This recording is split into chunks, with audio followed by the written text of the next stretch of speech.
everyone who's resubscribed and stuff after the events of last week. I really appreciate it, and obviously it's been a bit of a stressful week. Thank you for joining back in. The only thing really lasting damage, I feel like daily views are going to be it might be a struggle to get them back to where they were. So I don't know if you want to continue supporting the channel by liking, subscribing, leaving comments, maybe sharing with other friends who might be guitarists. Whatever you could do would be appreciated in that regard. But thank you so much for what you've done already, and cool.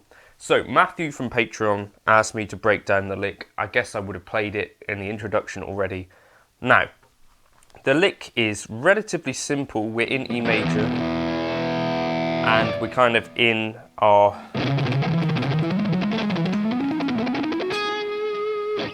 fifth diatonic position of E major, or you could think about it as B mixolydian, or you could think about it as E major starting from the B.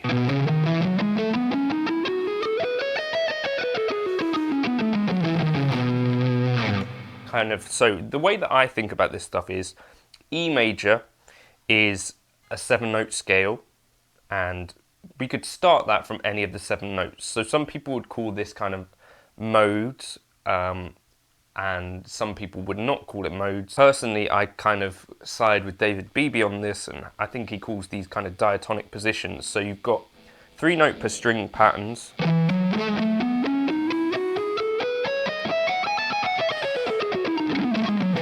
So if you want to Google this stuff, Google 3-note per string patterns of the major scale.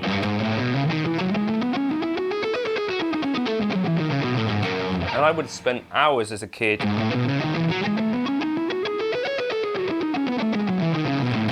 running all these positions.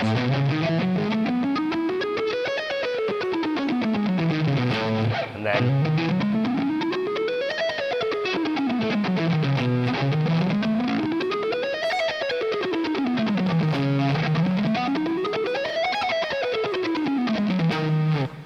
it's quite relatively easy to practice this stuff because it's quite repetitive. So I spent a lot of time just kind of running up and down these scales in that kind of way.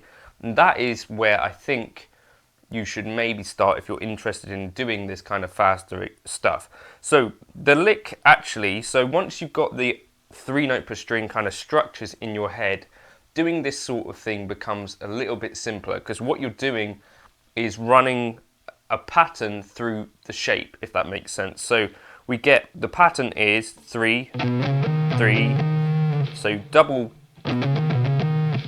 like that on the E string, so starting at the 7th fret, so running up the scale, so 7, 9, 11, and then we jump up to the E here, the 7th fret on the A string. It's all strict alternate picking, so that would be the pattern kind of. So 1, 2, 3, 1, 2, 3, up the string, and back down, and then back up. And then you see that I repeat the same thing starting from the A string.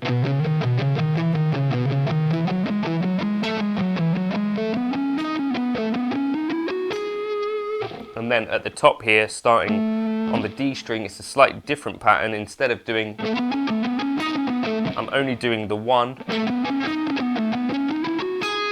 So I'm going up and down, and ending on the 9th fret on a G sharp on the B string. So we get all together.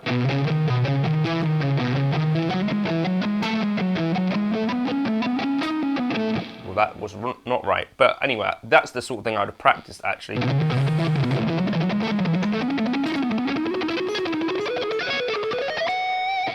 This sort of thing, being kind of versatile-ish at it. But anyway, so slowly, done it wrong again.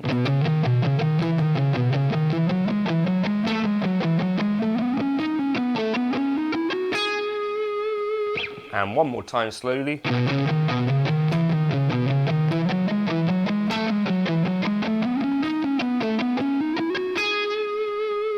And you're being strict alternate picking. So when you do this slowly, The thing is that I think for a lot of us, our technique is a bit different, slower. So slowly, we would probably do it quite a lot from the wrist.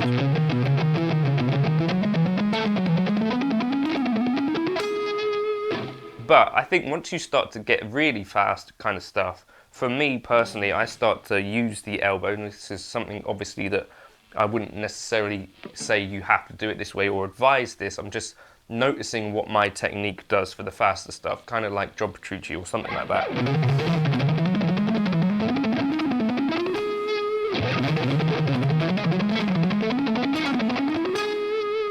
And the reason that I think I'm showing you this, and the reason that I think, well, aside from Matthew saying it, is because I think really repetitive phrases like this, or even simpler than this even, are the key to being able to do this stuff fast. You know, people never really shred on totally unusual patterns or non-repetitive stuff.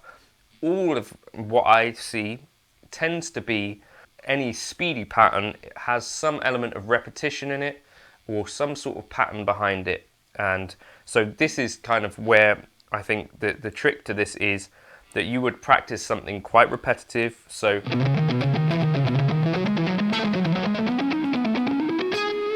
but what you next want to do, I think, is move it into these other diatonic positions of the 3-note per string kind of structure. So in E major, we could go up to start on our 6.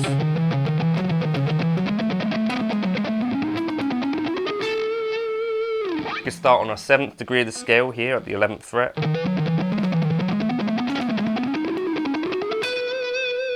We could start on the tonic on our E.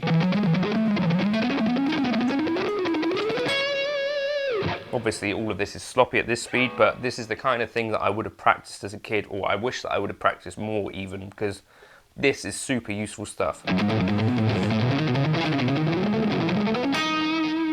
Then from the 3rd degree, then from the 4th degree, and then we're back to our normal.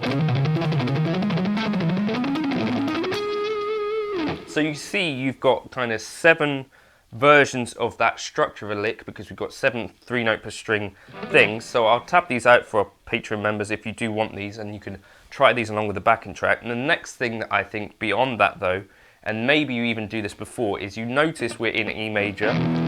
We're starting on our 5th degree of the scale, and so you could use that to kind of take this through all of the keys, or a few keys to start with. You know, maybe you say, right, I'm going to try and do 3 keys today. So I might move around the circle of fifths.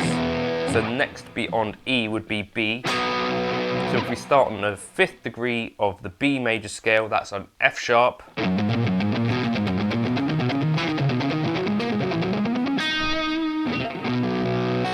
So that's how that would sound in B major. Okay, then beyond that, what will we have? We start on F sharp if we're playing in F sharp major.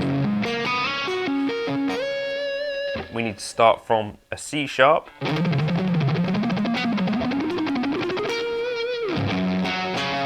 Okay, and then we can move to D flat major.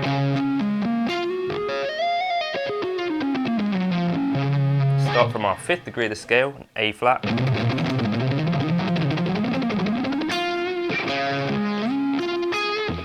Then from A flat, we'd start from our 5th degree of the scale, E flat.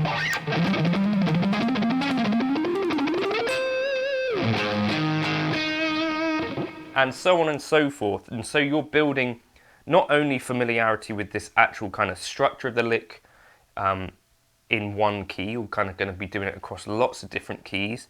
And the other thing is you could start it from kind of any degree of the scale in each of the keys, because you've tried doing this sort of thing. So if we took it to B flat, for example, we would start it on an F to start from the 5th degree of the scale.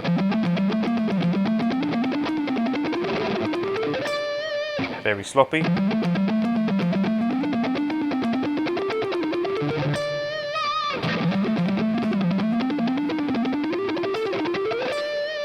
Or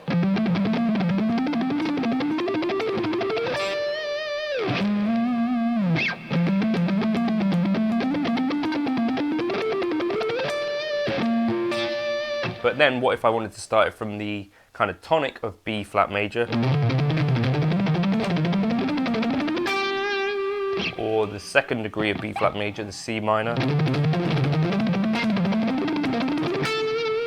or the third degree,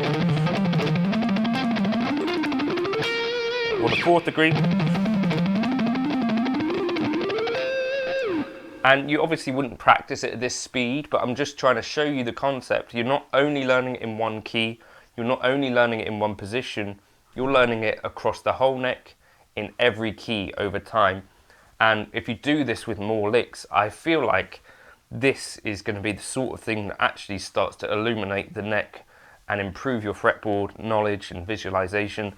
And obviously the more kind of structures you do this with, like I'm not saying that every time you practice this sort of thing it would be anything like this lick. It could be something, you know, totally different. You know, arpeggio based, it could just be a phrase.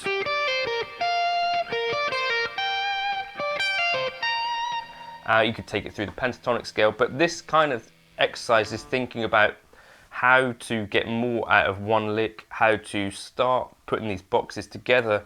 And so, you know, in theory then, once I've started practicing this sort of thing, we started off in B major, E major, sorry, but starting on B mixolydian kind of thing, I could start to join these things up.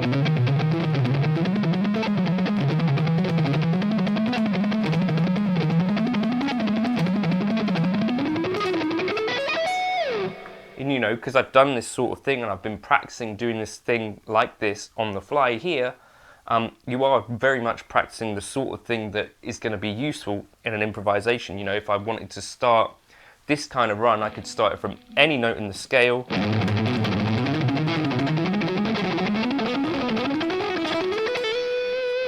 And, you know, maybe be careful about your dismounts and think about that a bit more carefully.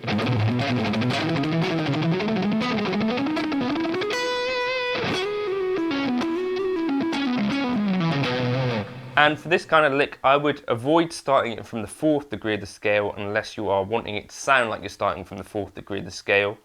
So, you know, if you're playing over like an A Lydian, or, you know, starting on A because you're playing an A chord underneath the...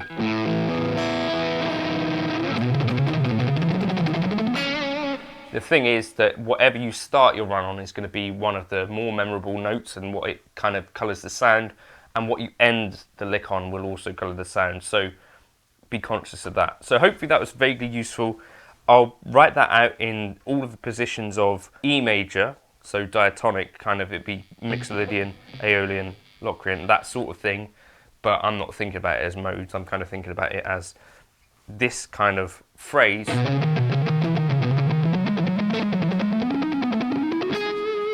In all positions of E major.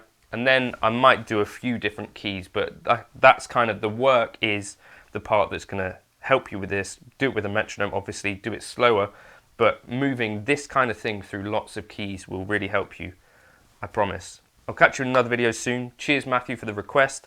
That's what I was playing. Also, you know, thinking about the alternate picking aspect of it, as I say, I don't think there's any strict rules that you should be dogmatic about when following this stuff. I guess you don't want to be overly kind of rigid or tense for any of this, but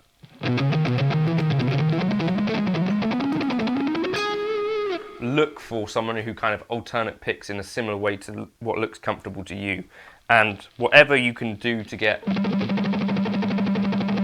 you know, speed on this right hand is probably what is going to be the basis of your technique. And this kind of thing like this, you know, you want to be angling the pick slightly downward and 45 degree probably. Those are my thoughts on that. But, you know, in terms of alternate picking, there's probably lots of people who've done way better videos on that than me. I'll catch you in another video soon. Please feel free to like and subscribe. And again, thank you for your continued support. Cheers.